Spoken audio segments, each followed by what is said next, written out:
Igitondo cyiza nshuti bakunzi bakadasohoka bakunzi ibiganiro byacu, amahoro y'Imana aguma abane namwe, nizere ko mumeze neza. Twagarukanye rero na bya biganiro byacu mukunda cyane, duherukana tureba ku Mana y'u Rwanda n'Imana ya Israheli, tureba Ruganzu Ndori nawe twamurebyeho.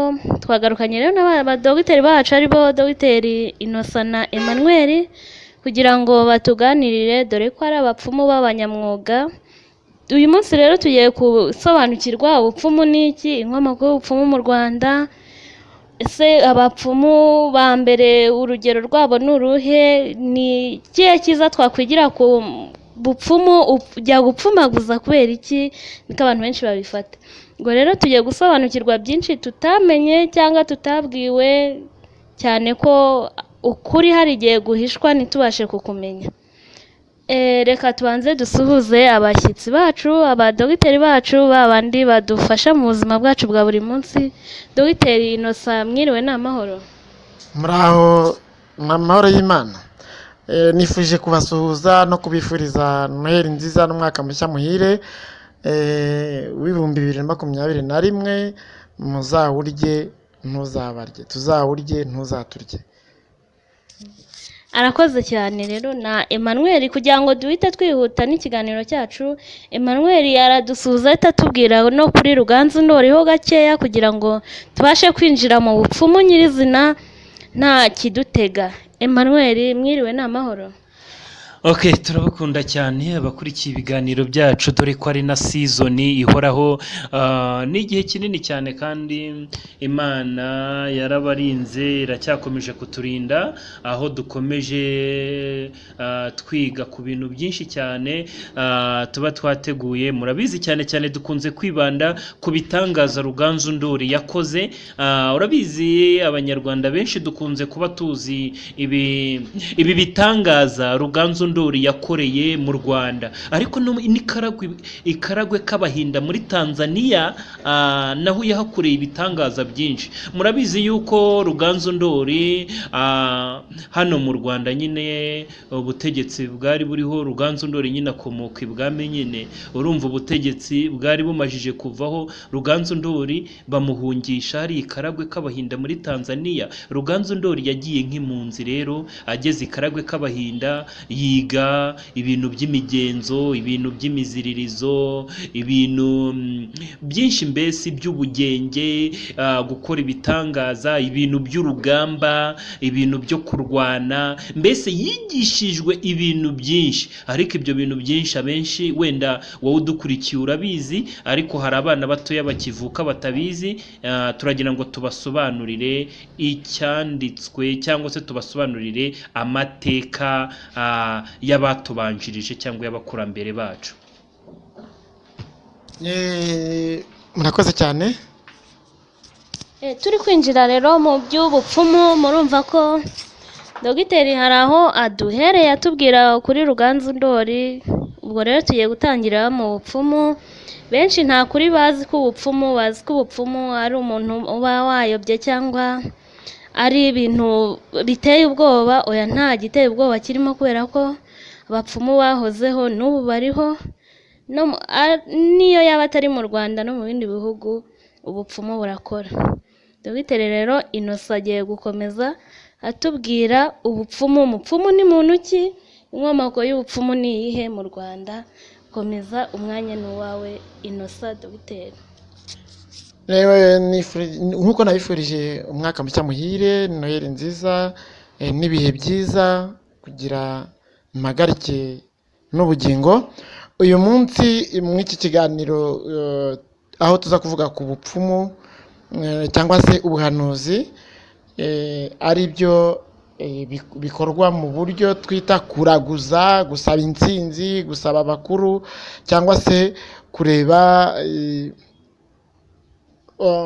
kureba iby'imbere. Ubundi ijambo ubupfumu bivuze kuba umupfumu ashobora kureba ibiri hirya y'ibihishwe. Bivuze ngo umupfumu ni umuntu ushobora kureba imbere ahatazwi imbere, agashobora gufisa neza cyangwa se kwerekana neza ibizakorwa imbere, cyangwa se byabaye abantu badafite amateka yabyo nabyo bikaza akashobora kubikurura akabyereka ubisaba. Aho ngaho rero definisiyo ubundi y'umupfumu iravuga, tuvuga ko umupfumu ari umuntu ukora ibikorwa by'ubupfumu, akabikora mu buryo agaragaza ibintu bihishwe bitari bisanzwe bimenyerewe, bitazwi n'uwo ari we wese, kandi bimwe byabaye mu gihe nta muntu uhari ngo abe yaduhaye amateka, cyangwa se ibizaba mbere nabyo mbere y'uno mwaka, ni ukuvuga hirya, niba turi mu mwaka wa 2020 akaba ashobora kuvuga ibizaba mu mwaka wa 2021, cyangwa se hirya gusunika kugera mu myaka ya 2050 gasubiza hirya cyane. Nicyo rero icyo bita ubupfumu, cyangwa se umupfumu ni ukora ibyo ngibyo. Inkomoko y'ubupfumu mu Rwanda rero, nk'uko warubajije icyo kibazo, ubupfumu mu Rwanda bwabayeho kuva mbere y'umwaduko w'abazungu, ku ngoma z'abami. Abami bategetse igihugu cy'u Rwanda bakundaga guhamagara abapfumu nk'abahanyi b'ibwami, abantu bari bafite uruvugiro, cyangwa se bari bafite agaciro mu mateka y'isi no mu mateka y'igihugu cyacu by'umwihariko. Ubundi se ubupfumu bushingira ku ki? Akenshi ubupfumu tuzi neza ko ni imyemerere, hari imyemerere, hari ukwizera. Ubupfumu ahandi mu bindi bihugu, mu yandi mahanga, hari ubwo tuvuga ko ubupfumu ari idini nk'andi madini yose, ubundi tukavuga ko ari ubuhanuzi nk'ubundi. Ubupfumu ni ubuhanuzi, ni idini, kandi ni imyemerere. Arakoze cyane. mu mbare nibagiye kubabwira ko hano dufite n'umutumirwa ari bahati ibibazo nk'abadogiteri, nawe arashaka ko hari ibyo asobanukirwa. Ndumva ko wenda ashobora kuba afite ikibazo, reka twumve ikibazo cye uko giteye, hanyuma mumusubize.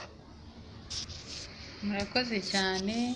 Ikibazo mfite, ese ubupfumu umuntu ni impano avukana, cyangwa biterwa na famiye yavukiyemo, cyangwa kugira ngo umuntu agire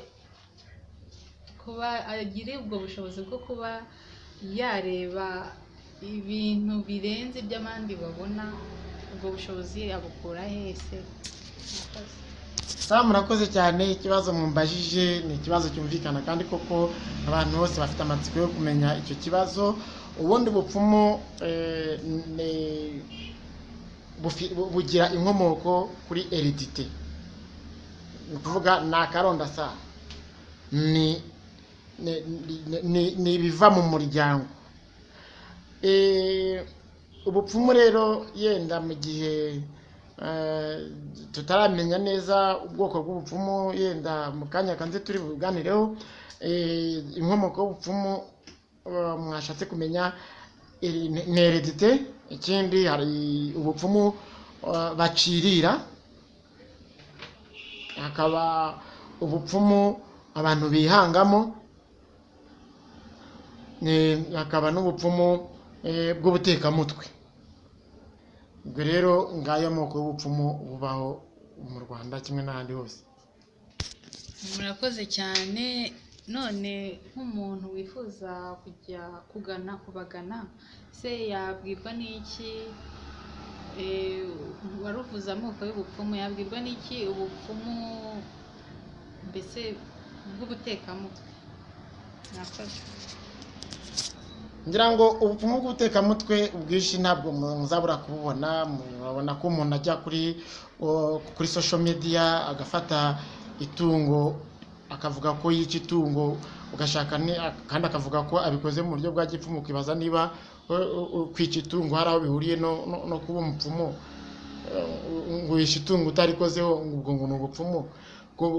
Umuntu agatinyuka akajya akajya kweditinga inkuru akagaragara ngo akandagiye hejuru y'amazi cyangwa se ngo arimo aguruka n'igitebo. Mu by'ukuri nta biriho, kubera iyo muri noza iyo ukora editing, ubundi hari abantu batamenyereye ibintu bya social media.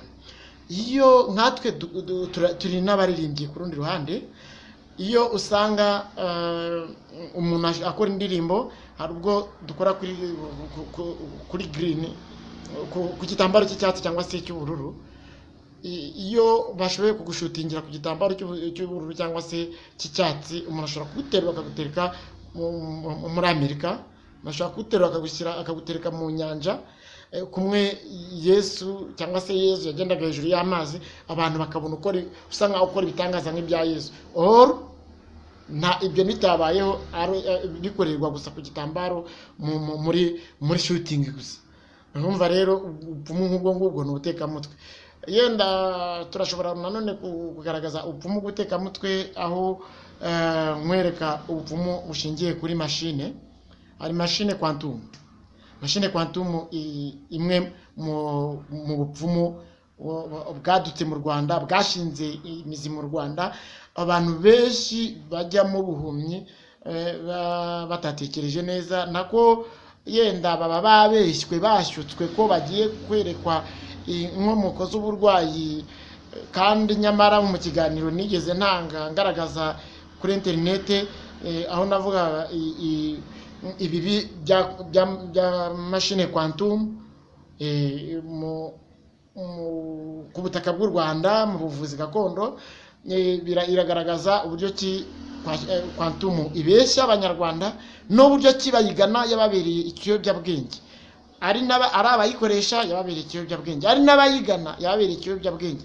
Bibwira ko iri bubahe inkuru, ariko ikiganiro natanze kuri YouTube kigaragaza quantum machine, ibibi byayo. Nibasoma neza bazabona ko buri wese unyumvise muri kino kiganiro azasome, azabona traces zimwe na zimwe zizamwereka gucekinga ababeshya bakoresheje iyo quantum machine, kandi ibarwa nk'ubupfumu mu gihugu cy'u Rwanda. Nayo bazashobora gusobanukirwa neza, bamenye mukuri ibisa n'ubupfumu bw'ubeshyi mu Rwanda. Ntabwo ari aho gusa, uzabisanga no mu bantu bavuga ko bahanura. Si 100% abahanura baba bakoresha amanyanga cyangwa bayobya abantu, ariko hari bamwe buririye ku kuba hari bamwe bagira ukuri mu buhanuzi, noneho bo babyihangamo kugira ngo babisaruremo umutungo. Ukumva nabwo ni ubundi bupfumu bw'ubeshyi ku ruhande, ariko umugana agenda azi ko ari umuntu uyobowe n'umwuka cyangwa se n'Imana, kubwo butumwa agiye guhabwa cyangwa se izo ndagu agiye guhabwa zishingiye ku kuri, kandi ukuri kwahe ni ikinyoma cyuzuye ikinyoma. Utubwiye ko dushobora kureba nk'ibyo bimenyetso ugiye duha tukamenya niba umuntu ari umutekamutwe cyangwa ari umunyakuri. None ubwo umunyakuri we twamubwirwa n'iki? Tubwiye abatekamutwe, yego turabumvishe. Emmanuel reka dufashe atubwire se ni gute twamenya umupfumu ukuri, ahita aduha n'urugero ku bapfumu bamamaye muri iki gihugu cy'u Rwanda. Nabanze adusobanurire, ese wabwirwa n'iki umupfumu w'ukuri? Ibyo ngibyo tubwiye ni twereka ko umupfumu ashobora kuba atubeshye. Iby'ukuri byo ni ibihe twafata? Ni ukuvuga ngo abapfumu b'ukuri habaga uwo bita Nyirabiyoro wahanuriraga abami, hakaba n'undi bita Nyabingi Biheko, n'undi bita uriya waturutse mu bwoko bw'abacwezi, Ryangombe, rya Babinga na Nyundo na Binego. Ariko cyane cyane ngewe abo nimera cyane nzi babikoze ku buryo n'amateka yabo tubigiraho byinshi. Wenda navuga nibo bapfumu bakuru mu gihugu cy'u Rwanda. Ubundi abapfumu bakuru mu gihugu cy'u Rwanda ni Nyabingi Biheko na Ryangombe. abo babiri ubundi nibo bafite umusingi, uriya mupapa n'uriya mumama, abo babiri gusa. Urumva iyo misingi y'abo bantu babiri nibo ubundi nemera nkavuga ni Nyabingi pe, hari aho yagejeje mu guteza ubupfumu mu Rwanda kugira ngo bugere ku rugero rwiza natwe twifuza. Nkongera nkavuga nti Ryangombe nawe hari aho yagejeje ubupfumu mu Rwanda kugira ngo bugere aho bugera na bugingo n'ubu. Na se wa Inosa ni umusaza nawe wazamuye cyane cyane ubupfumu mu Rwanda. Na se wa Emmanuel Dusabimana nawe yazamuye ubupfumu mu Rwanda. No kuvuga ngo hari benshi amazina yabo atabashije no kwandikwa mu bitabo cyangwa se ngo yandikwe kuri za interinete, bagiye bakora ibintu by'ubupfumu kandi noneho bikagera ku rwego rukomeye cyane. Okay, wenda umupfumu nyawe uretse niwe bambajije, umupfumu nyawe ikigaragaza ko umuntu ari umupfumu ni ukuba ureba ibyo abandi batabona. Umupfumu nyawe ni umuntu ubasha gupfumura akakubwira ibizaba. Urabona nkanjye urugero ushobora kuza nkakubwira ibyakubayeho, nkakubwira n'ibigiye kukubaho, kandi koko ukaza gusanga ibyo bintu byakubayeho nkubwiye ukaza gusanga nibyo. Uwo niwe mupfumu nyawe. Umupfumu nyawe rero ntago yita ku mafaranga, ahubwo yita gukemura ikibazo cy'uwo muntu umuganye. Umupfumu nyawe uraza ukamubwira uti mbwira uburwayi bwawe, nanjye uzaze untomboze umbwira uti mbwira uburwayi bwanjye, mpita mbukubwira nkakubwira ni wafashwe gutya na gutya, warwaye gutya na gutya, nkahita mbikubwira. Icyo nicyo kiranga nyine umupfumu w'umunyamwuga. Umupfumu w'umunyamwuga rero w'umuhanga uzi akazi ke, uraza ukamubwira, uraza wowe kwiyicarira akakubwira ikibazo cyawe. Nanashima n'umupfumu bita Danyeli, muramuzi mwese. Nebukadinezari yaramubwiye ati mbwira icyo narose, kandi icyo Nebukadinezari yarose yanze kukimubwira, amubwira ati wowe mbwira ibintu narose nijoro, ariko yarabimubwiye. Na Danyeli rero nawe ni umwe mu bapfumu bo muri Isiraheli nyine. Urabizi ko Danyeli ari umwana wa Hezekiya, umwami Hezekiya, niho Danyeli akomoka nyine, akomoka mu ibwami. Buriya na Danyeli nawe mu mana z'abanyamahanga uretse ko nazo tuzivuga, ahubwo turaza kubigarukaho nyuma. Buriya na Danyeli nawe mwemera nk'umupfumu ukomeye cyane. Ariko ubwo wenda reka mfate abapfumu batatu twakifashisha nk'inkingi y'isi. Hari Danyeli, hakaba na Nyabingi Biheko, hakaba na Ryangombe. Abo bapfumu batatu ubundi nibo bapfumu isi ihagarariyeho.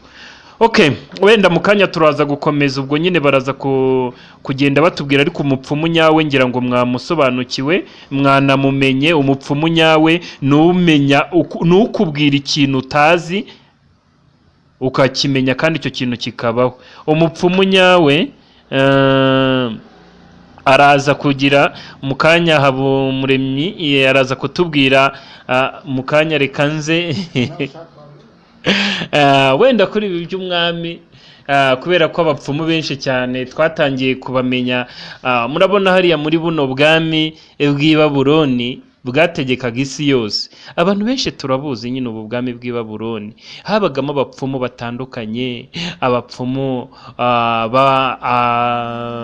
baturutse hirya no hino, baturutse ku isi hose. Urumva nimba igihugu kiyobora isi yose, n'abapfumu b'isi yose niho bari bahuriye. Hari abapfumu b'ibigirwamana, abapfumu b'imana za Isiraheli, abapfumu b'imana z'i Babuloni, dore ko zari nyinshi. Uretse ko n'abano bana ba Hezekiya babitiriye ibigirwamana nyine, harimo uyu nguyu Azariya, Mishaki, Abidenego. Urumva Abidenego ni izina ry'ikigirwamana cy'i Babuloni. Aba bana rero ba Hezekiya babitiye ibigirwamana by'i Babuloni. Okay, ni ukuvuga ngo rero ahangaha i Babuloni hari abapfumu bakomeye cyane, hari abapfumu b'Abameda, abapfumu b'Abaperesi. Noneho umwami arota inzozi. Izo nzozi umwami yarose kuko yari azi ko mu gihugu hari abapfumu b'abanyabwenge yanze kwirirwa zibabwira. Unarebye umwami Nebukadinezari izi nzozi z'aba bapfumu yari azizi, yari azizi yanze kuzivuga. Yararebye ati reka ndebe, mfite abapfumu ba mbere ku isi, reka ndebe ko baza gufomboza, baza kumenya ibyo narose. Umwami rero inzozi yarose yari azizi, yanze kuzibabwira. Noneho abo bapfumu arabegeranya bose, abapfumu b'abakerubi, abapfumu b'abamede n'abaperesi, abapfumu baraguza abatera inzuzi, abaraguza ibicu, abaraguza inyenyeri, abaraguza umuriro, abapfumu abaraguza umutwe, abakoresha gifaru, abakoresha za nyabingi, abakoresha za nyiraburera, abakoresha abacweza, abakoresha imandwa z'abazima, abakoresha ibitega, abakoresha ibitama, abakoresha imandwa, abakoresha abamarayika, bose uyu nguyu Nebukadinezari abo bapfumu bose yari abafite. Ariko umupfumu ukaze cyane niwe waje kubimenya, ariwe bita Daniyeli. Niwe wabwiye umwami ati mwami, nyuma y'iminsi 3 ndaza kukubwira ibyo warose nubwo wabyibagiwe. Umwami yari abizi, nuko yagira ngo amenye umupfumu nyawe. Turi ku cyigisho, ni ukuvuga ngo umupfumu nyawe nyine amenya nk'ibi bintu Daniyeli yamenye. Nyuma y'iminsi 3 rero Daniyeli yaraje aramubwira ati rero mwami, warose igishushanyo kinini cy'umuntu, iki gishushanyo kinini umutwe w'izahabu ni ubwami bwawe wowe Nebukadinezari, kandi rero wowe Nebukadinezari dore ugiye gupfa, umwana wawe Berushezari azagusimbura. Ibi nanjye ndabikubwira rwose, ndakubwira nti iminsi ushigaje niyi kuko mba naraguye. Urumva akenshi na kenshi ni imbaraga z'imandwa, ni imbaraga z'abakurambere. Ariko hari n'ukuntu ushobora kubona igihe cyawe cyo gupfa kiri hafi. Hari imiti bita kamaramahano, hari n'imiti bita urumva ni ukuvuga ngo amarozi haba hari na kirogora. Ibi byanabayeho no ku bwami bwa Hezekiya. Hezekiya umupfumu yaramubwiye, Yesaya yaramubwiye ati rero njyewe ndi umupfumu ukomeye cyane muri iki gihugu cya Isiraheli. Abwira Hezekiya, aramubwira ati rero Hezekiya dore ugiye gupfa. Kubera ko umupfumu babibona nyine, nicyo kiranga umupfumu w'umunyabwenge. Uriya Yesaya yari umupfumu w'umuhanga ukomeye w'umunyabwenge. Yabwiye Hezekiya, aramubwiye ati dore ugiye gupfa, raga ibyawe abantu baha imigabane, dore ugiye gupfa. Umwami aramubwira ati wambabariye koko, nimpfu uyu munsi wambabariye. Nuko Hezekiya nuko uwo mupfumu wari ukomeye cyane bitaga Yesaya aramubwira ati ntabwo ugipfuye, ati ahubwo imana zanjye zikongereyeho iminsi 15. Ni ukuvuga ngo n'ubundi ushobora kubona umuntu n'ubundi yarapfuye, ariko kubera ko umuraguzi nyawe aba afite n'imana nyine akorera, akakongerera n'iminsi yo kubaho, kuko bafite ubushobozi bwo gutegeka imvura ikagwa, bafite ubushobozi bwo kumanura ibicu, bafite ubushobozi bwo guhindura amazi amaraso. Umupfumu nyawe afite ubushobozi bwo gutegeka ibicu n'inyenyeri bikagwa ku isi, kubera ko barabikoraga. Muzasoma amateka cyangwa mwiga ibyakozwe n'abakurambere bacu ba kera. Ryangombe ahura na Ruganzu Ndori, bahura rero Ryangombe yarwanye na Ruganzu Ndori, bose barwanishije ubuhanga bwabo, ubumaji, bakoresha nyine ubuhanga, bakoresha imbaraga zabo z'abakurambere, izimandwa n'izindi mbaraga zigiye zitandukanye. Ryangombe akazajya amanura umuriro mu ijuru, Ruganzu Ndore nawe akamanura umwijima. Ryangombe agakubitisha inkube zigakubita, Ruganzu Ndori akamanura amahindu, Ruganzu Ndori agahindura umwijima isi. Ryangombe nawe isaka yigusha imvura. Ni ukuvuga ngo bose bararwana ku buhanga bwabo. Ariko iyo ntambara y'abanyabugenge cyangwa iyo ntambara y'abapfumu babiri b'abahanga bari bahuye, byarangiye Ruganzu Ndori byarangiye Ryangombe atsinze Ruganzu Ndori. Ndori. Noneho Ruganzu Ndori abonye ko Ryangombe amutsinze, ni naho Ruganzu Ndori yahise abwira Ryangombe, ngaho ndagurira umbwira ibigiye kumbaho. Nuko Ryangombe ahita abwira Ruganzu Ndori ati, rero wowe Ruganzu Ndori ugiye gutera kwa Nyanzira, uzahatsinda, uzanahakura n'iminyago myinshi, ariko umwana wawe w'umukobwa uzamunshyingire. Okay, reka mpe abavandimwe banjye bakomeze, ubwo mu kanya nanjye ndaza kugaruka. Emmanuel arakoze cyane. Murumva ko rero afite ubushobozi bwo gupfumura akareba iminsi usigaranye niyo umaze. Ni ukuvuga ngo rero gana abantu b'ukuri baragufasha, hanyuma ubashe, niba ari uburwayi bagufashe ukire, niba ari imiti bayiguhe. Ubwo rero tugikomeje mu gihe iminota itaratugendana, twagira ngo dusabe Dogiteri Innocent adusobanurire ni ryari umuntu ajya kuraguza. Namara kugisubiza icyo ngicyo aratubwira n'ubwoko bw'ubupfumu uko bungana, hanyuma n'umutumirwa nawe araba ashaka ibibazo ari bubabaze, kuko ibibazo byo ni byinshi cyane, tuba dufite amatsiko yo kugira ngo tubimenye, dusobanukirwe ibyo twahishwe, dore ko muri hano kubera Imana yarabaduhaye, mugomba rero gukora imirimo yanyu nk'uko muyishinzwe. Innocent akomerezaho utubwire ni ryari umuntu ajya kuraguza. Icyo nikivaho uratubwira ubwoko bw'ubupfumu mu Rwanda. Komeza rero, ijambo ni iryawe. Urakoze cyane. Ikibazo kiragira kiti ni ryari umuntu cyangwa se mu mico nyarwanda ni ryari bajya kuraguza. Ubusanzwe mu mateka nyarwanda nta abantu bajya kuraguza kubera habaga hari ibibazo bashaka gukemura, cyangwa se hari amakuru bashaka kumenya, cyangwa se hari ibibazo by'uburwayi, cyangwa se abashakaga kuzamuka muri sosiyete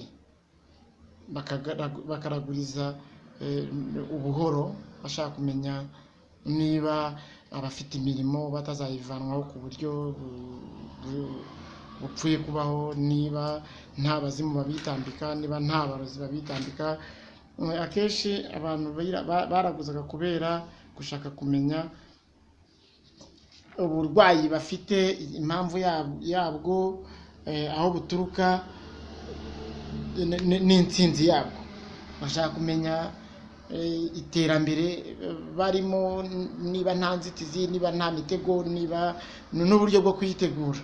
Bagashaka mbese abantu baraguzaga iyo hari ibyo babaga bashaka kumenya, swati ku buzima bwabo, haba mu gihe cyabanje, ikiriho cyangwa se kizaza, cyangwa se bashaka kumenya intsinzi yaba y'uburwayi, yaba y'ibibazo mu muryango, yaba umugore n'umugabo babonaga hari ibibazo bishobora gutuma batandukana. Icyo gihe byatumaga abantu bajya gushaka intsinzi z'ibyo bibazo. Rero sinzi Manuel, abantu benshi uburyo ki bashakaga kuraguza, rimwe na rimwe hari n'ababiterwaga n'ishyari. Ishyari ryabaga rishingiye ku rwango, ubugome, ubwoba, ibyifuzo, imanza se cyangwa akazi. Nk'uko nabivuze, hari abaga bashaka intsinzi z'ibibazo, hari abashaka kumenya cyangwa gushakisha ibisubizo by'ibibazo, hari abashakaga kumenya ibyabaye cyangwa se ibizaba, hari n'abashaka kumenya igitera uburwayi cyangwa indwara runaka n'uburyo ki bwo kuyivura cyangwa se bwo kuyitsirika ikavaho igacika. Nabona Manuel afite ikindi yongeraho, ariko ntabwo twamuherana ijambo. Ni ukuvuga ngo ubundi abenshi cyane cyane abami, iyo umuntu yimaga ingoma cyangwa se iyo wakuragaho ubutegetsi ukajya ku butegetsi, nyine iyo wabaga uyoboye nk'igihugu runaka cyangwa se uyoboye nk'agace, abantu ba mbere wabashaga gushyira mu biro byawe ni abapfumu, kugira ngo bajye bakubwira ikigiye kuba, bakubwire n'ibyabaye, kugira ngo ubone ukuntu ubasha kuyobora igihugu cyawe. Nyine akenshi cyane aba bahanga b'abapfumu nibo babasha kubimenya. Ni ukuvuga ngo ngo uyu Nebukadinezari nawe yari afite abapfumu bavuye ku isi hose.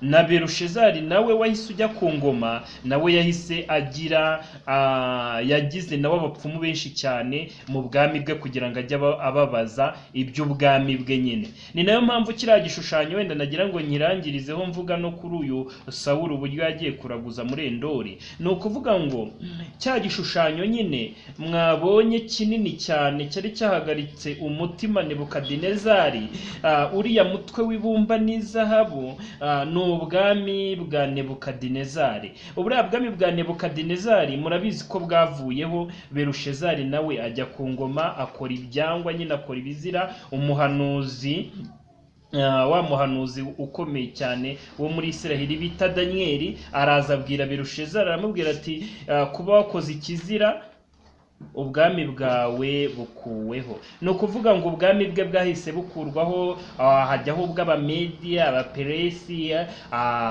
Abagereki nabo, Abaroma nabo murabizi ko bategetse isi yose. Ni ukuvuga ngo kiriya gishushanyo ubundi cyagaragazaga ubwami bwo kuri iyi si uburyo bukurikirana. Ni ukuvuga ngo utuhereye kuri kiriya gishushanyo, ubu bwami turiho turi ku bwami bw'amano y'ibyuma n'ibumba. Nibwo bwami turiho ubu, nibwo bwami bwa nyuma nyine turiho nyine, kubera ko buriya bwami buvuga uko bukurikirana bukaza bukagera ku bwami bwa nyuma. Ubu turi mu bwami bwa nyuma rero bw'amano y'ibyuma n'ibumba. Ni ukuvuga ngo ni amano y'ibyuma n'ibumba, nibwo bwami bwa nyuma rero. Ubu bwami rero iyo tuvuga amano, ibyuma n'ibumba, ni abazungu n'abirabura bategekera hamwe nyine. Ni ubwami butegekera hamwe. Urabona uko iyi si yacu ukuntu ibayeho, ijambo rivuye ku muyobozi mukuru nyine ntawe ugira gute, ntawe uriburanya, kubera ko iryo jambo ribundi rigomba gutegeka. Ijambo rivuye kwa papa, abami, ibikomangoma, ibihugu byinshi, ibi bya Amerika ihita irishyira mu bikorwa, Uburusiya, Ubufaransa, Ubwongereza, Abadage. Ni ukuvuga ngo iyo papa avuze ngo iki n'iki, ibyo bihugu byose bihita bishyiraho akadomo ati kubera ko papa bivuze reka tubikore. Ubwo ni ukuvuga ngo iyi si yacu iyobowe na papa. Niko ariko n'amateka bivuga, avuga yuko ya nyamaswa yakomeretse urugomo rwica izongera igategeka isi. Iyo bavuga inyamaswa yakomeretse urugomo rwica baba bavuga Roma nyirisitu, kuko Roma yategetse isi murabizi. No kongera gutegeka isi bwa kabiri ntabwo ari igitangaza nyine. Roma yategetse isi murabizi, igihe Yesu yazaga Roma yategekaga isi yose. Ni ukuvuga ngo na n'ubu rero Roma irategeka isi yose, ariko mu buryo bw'iyobokamana. Ni nayo mpamvu tuvuga ngo Roma nyirisitu niyo iyoboye isi. Ubu bwami rero buyobowe na Roma nibwo ubu bwami bw'amano y'ibyuma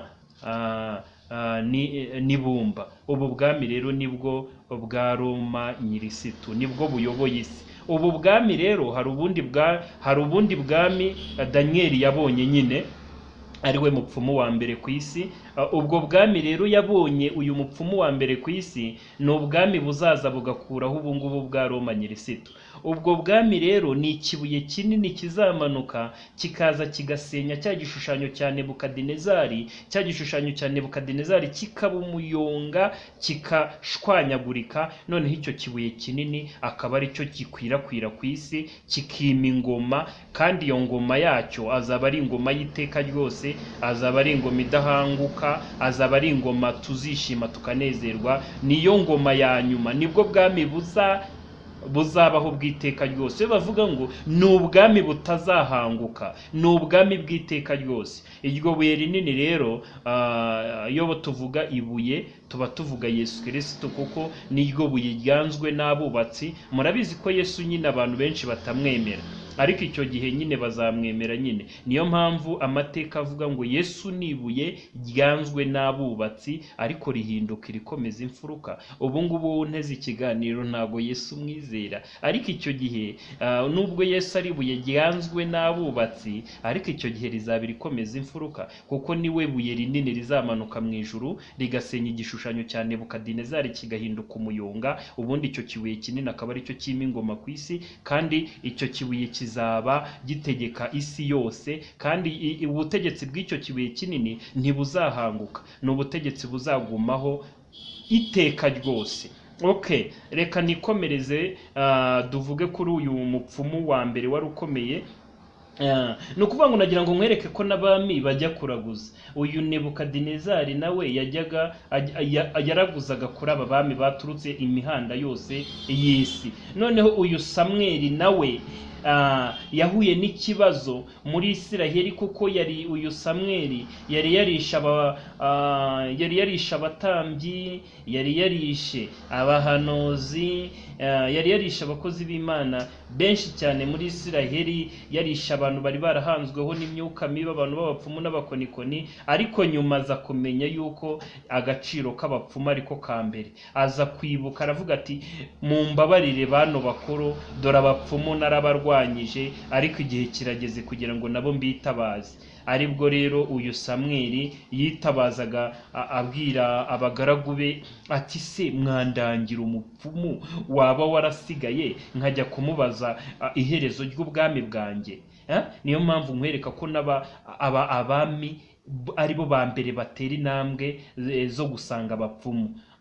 Ni ukuvuga ngo abagaragu ba Samweli baramubwiye ati hari umupfumu wasigaye wo muri Endori, umushitsikazi w'umugore, ugenda akuragurira aranagushikira akubwira ibigiye kuba. Ni ukuvuga ngo uwo Sawuli yahise agenda ajya kuri uwo muraguzi w'umukecuru wo muri Endori, aramubwira ati ndashaka ko ndagurira, kandi noneho nyuma yo kundagurira ndashaka ko nanzurira Samweli nkamubaza iby'ubwami bwanjye. Urumva ko Samweli yari yarapfuye, uyu mupfumu yari kumuzamura nyine ari umuzimu akamubaza iby'ubwami bwe.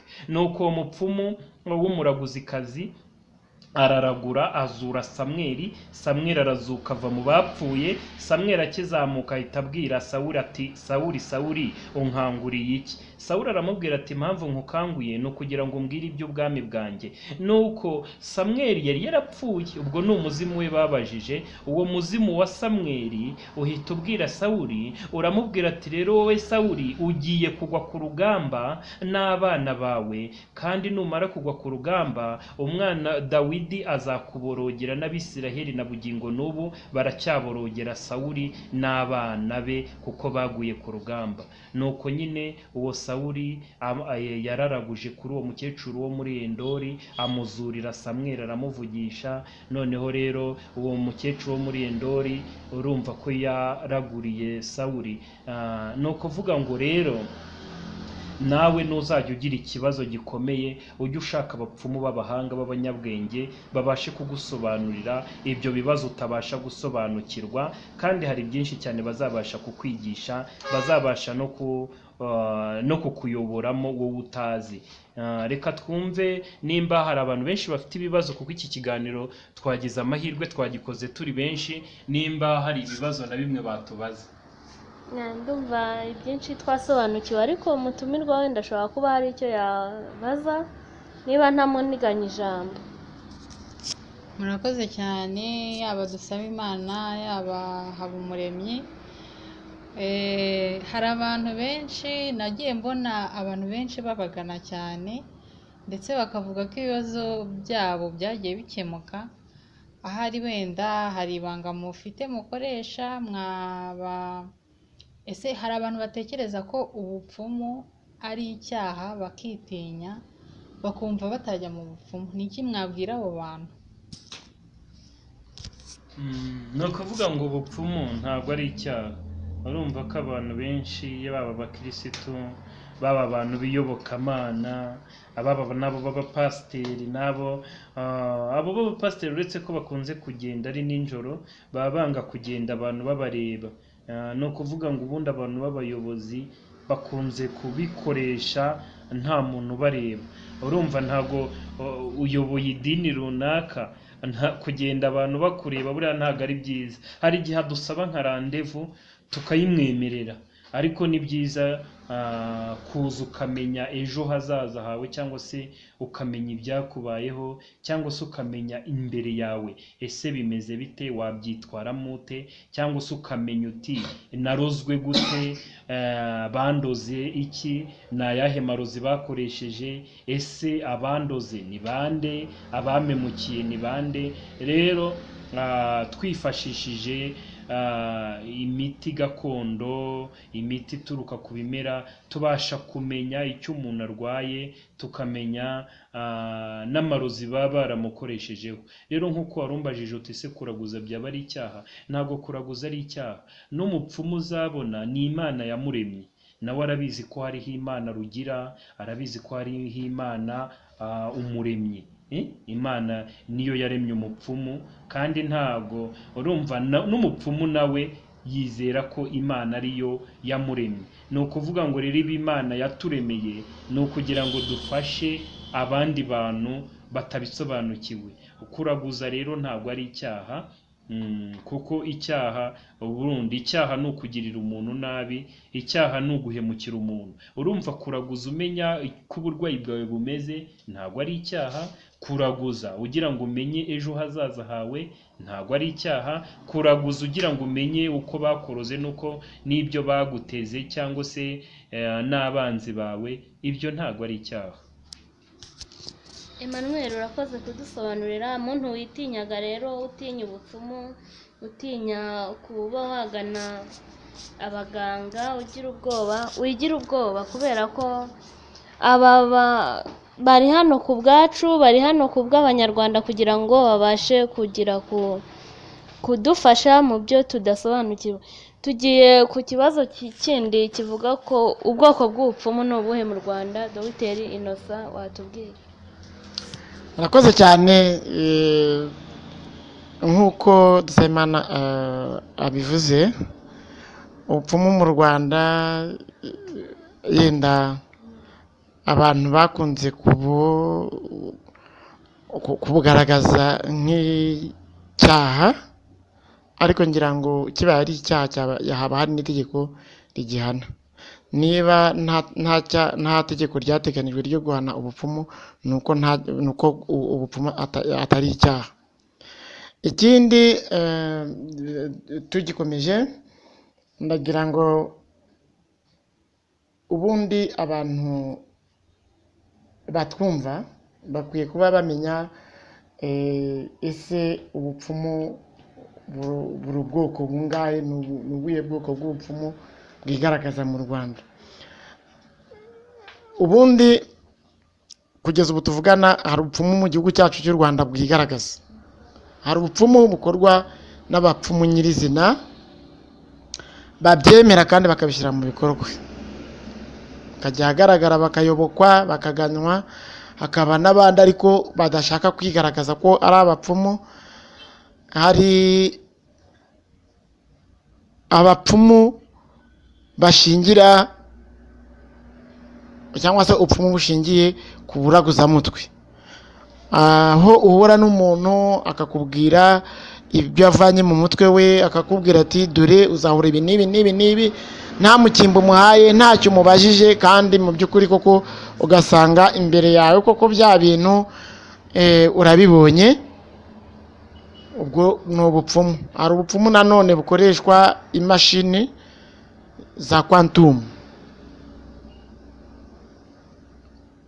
Abazikoresha cyangwa se abazigana bazakore checking bazasanga zikora mu buryo bwa gipfumu, uretse ko ari uburyo bwa gipfumu nyine bwahawe intebe, bwicajwe ku ntebe, bwatejwe imbere, ariko hari ibimenyetso byinshi cyane bigaragaza uburyo ki quantum ikora, aho ihuriye n'ubupfumu. Noneho rero hari ubupfumu bukoresha imyuka cyangwa se bukoresha imandwa.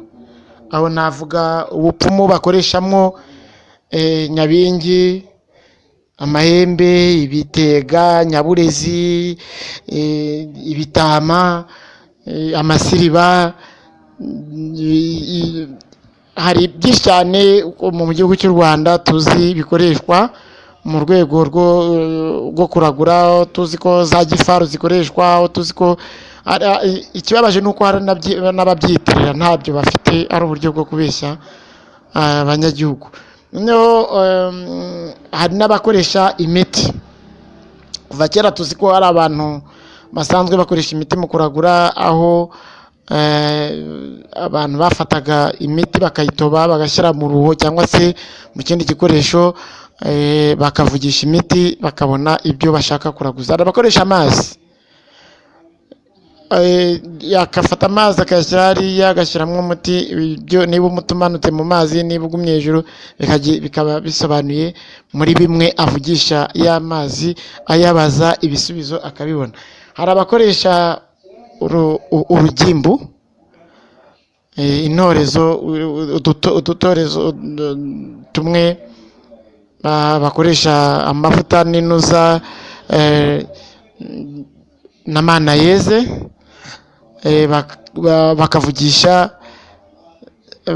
bakavugisha urugimbu kugira ngo bamenye niba koko indagu zabo arizo. Mu Rwanda hari aho baragurishaga inkoko, hari abaragurishaga ibihosho, hari n'abaraguza bakoresheje gushika, bashika umuntu bakavugana nawe, aho bashika iby'umuntu yarozwe bakabizana. Ubwo buryo bwose mu gihugu cy'u Rwanda kimwe n'ahandi muri Afurika ahenshi birahaba. Hari n'abahamagara abapfu, umuntu wapfuye bakavugana. Mu Rwanda rero uburyo bwinshi cyane bwari buhari bwo kuragura no kuraguza, n'uyu munsi burahari. Mu bwoko rero bw'ubupfumu bukunze kuboneka mu Rwanda, bumwe na bumwe akaba ari ubwo ngubwo. Yenda ndabona Manuel ashaka kugira icyenda kandi kanabivugaho, hanyuma tugakomeza. Ariko ubupfumu bukunda kuboneka mu Rwanda ni ubwo ngubwo. Ubupfumu ni bwinshi cyane. Abapfumu benshi b'abahanga, buriya cyane cyane hari n'abaraguza umutwe, hari n'abapfumu benshi baraguza ibicu, hari n'abapfumu baraguza inyenyeri, abaraguza ukwezi, abaraguza amasimbi, abakoresha ibitega. Ni ukuvuga ngo hari ubwoko bari bwinshi bw'abaraguzi bitewe n'uburyo we n'ibimworohera nyine. Hari n'abaraguza bakoresheje imiti bakamenya icyo rwaye. Hari abapfumu rero bagendaga babaho benshi cyane. Hari abahanga, abanyabwenge, uretse gusa ko abantu bajya bibaza, hari abo nagiye nkunda cyane cyane, wenda hari ku biganiro urabizi ko tugira season tugenda tubabwira ese byagenze bite ku bijyanye no kuri iriya Adolf Hitler. nayo nababwiye amateka ye nyine, mvuga uko nawe byagiye bikomera ku buryo ku munota wa nyuma nawe yitabaje abapfumu, abonye urugamba rutangiye kumunanira, abonye urugamba rutangiye kugera ku iherezo. Uretse gusa ko byaje kurangira nawe urugamba rwe benshi barambazaga ati se yapfuye ate, byagenze bite? Ati se Adolf Hitler yizeraga Imana? Ni ukuvuga ngo Adolf Hitler, mu biganiro nababwiye ejo bundi byatambukaga kuri iyi cano, ni ukuvuga ngo uyu Adolf Hitler ntago yizeraga Imana.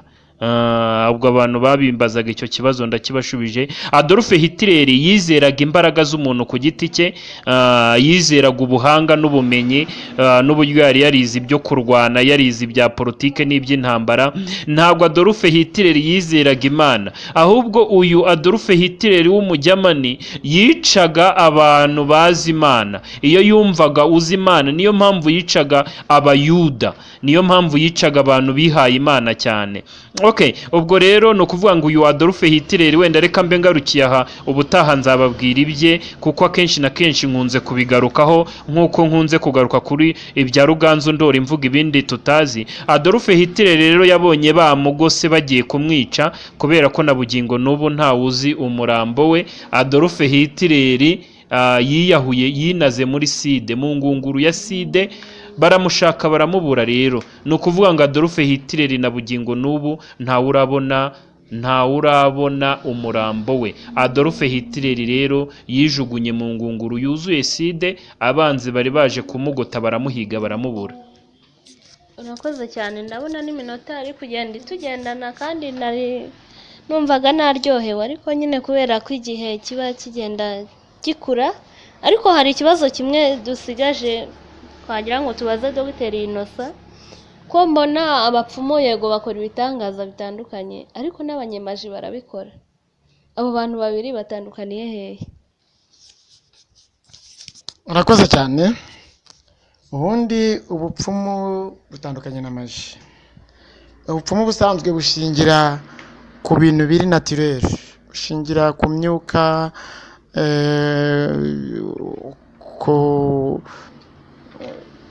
ku bamarayika, ku miti. Naho maji ishingira ku bumenyi. Maji, urugero rwa maji ni nk'aho mwabwiwe ko cyangwa byavuzwe cyane ku bitangaza bivuga ngo Sarongo ngo arakora, aho ufata ibuye rya bomboni ukarishyira mu mazi akabira, warangiza ukavuga ngo ni ubupfumu. Iyo ni maji. Ibi n'ibindi bisa nk'ibyo rero mukunda kubona kuba abantu bacana umuriro, bikitirirwa ko ari ubupfumu, akenshi ni maji. Bitavuze ko n'ubupfumu ibyo bishobora kubonekamo, ariko hari uburyo ki bibonekamo atari umuriro wa maji n'umuriro w'ubupfumu biratandukana. Ibyinshi rero ubupfumu niho butandukana na maji bishingiye aho ngaho. Noneho rero nk'uko umbajije ushaka kumenya itandukaniro ry'umupfumu n'umumaji. Umumajisiye iyo urebye ubona akwereka amafaranga, yamara kukwereka amafaranga agakoresha swati ubumenyi, cyangwa se ashobora no gukoresha imyuka. Mu kanya ukabona afite ikaramu mu ntoki, cyangwa se kimwe nuko ashobora kukujijisha akakwereka ko ikintu ari igiti kandi ari urupapuro, agakora mu nzira ziziguye ku buryo udashobora kumenya ni ibiki bihari. Ngira ngo abakurikiranye ikiganiro nashyize kuri YouTube cyanditse ngo ibye Sarongo byagaragaye, nuko uzasangaho uburyo abamaji babeshya aho kugira ngo babe babikora mu buryo bwiza. Kubera ko niba umuntu mu by'ukuri afata amazi akavuga ko yatse kubera ko asutsemo tineri, hanyuma akayatwika akaka, ntabwo ari ubupfumu, ni maji. Maji rero naho ngaho itandukanye n'ubupfumu. Ubupfumu bwo bwiyambaza imyuka, imana, abazimu, kugira ngo bugire icyo bugaragaza. Ariko maji yo ishingira kuri siyansi, ku bumenyi runaka, ku kantu runaka wakopeye, atari impano, bitari mu bintu by'umuco w'igihugu runaka. Urakoze cyane kudusobanurira maji ni iki n'umupfumu ni iki. Ubwo rero mwumva ko hari ibiganiro byinshi tubahishiye, byinshi bitandukanye. Icyo usabwa ni ugukora subscribe kugira ngo ikiganiro kigiye kuri channel uhite ukibona n'ibindi bikurikiyeho. Rero twaganiraga ku myuka, niba nta kindi mwakongeraho se mutumirwa, nta kibazo ufite muri iyi minota 5 dusigaranye ngo bagusubize nawe utahe wumva uri free. Ikindi kintu nkunda kumva abantu bibaza batese twakura he koko umupfumu w'ukuri uri butubwire ukuri. Nagiraga ngo umuntu wese uri burebe iki kiganiro cyangwa akacyumva abashe kumenya ese twababona gute, twabakura he. Icyo nicyo kibazo cyanjye. Murakoze. turahera kuri Innocent aho akorera. Ndumva ibiganiro byacu ntabwo cyarangira tutabarangiye aho bano badogiteri bakorera. Mugende nyamuneka bababwire ibiri imbere, ni ibiki mugiye kubona, ni ibiki mugiye kumva. Dogiteri Innocent akorera Kimisagara kuri sitasiyo ya SP, naho Dogiteri Emmanuel akorera i Kabuye. Bagiye kuduha na nimero yabo ku buryo wabashaka ukababona, ukamenya indwara yawe yatewe n'iki, ukamenya iminsi usigaranye ni iyihe, ukamenya ese n'ibiki mu buzima bwawe bigiye kukubaho aka kanya. Ndakubwiza ukuri, aba ni abadogiteri b'abanyamwuga kandi b'abanyabwenge. Twebwe twagize amahirwe twabahawe na Rurema, kuko hari benshi baba bifuza batababona. Nimero ya Dogiteri Emmanuel ni 078 52 13 54, naho Tigo ni 072 50 95 110. Ndasubiramo nimero ya Emmanuel 078 52 13 54, naho Tigo ni 072 50 95 110. Wamubariza rero i Kabuye, umuhamagaye kuri iyi nimero ahita agufata. Naho nimero ya Innocent ni 078 8 8 17 925.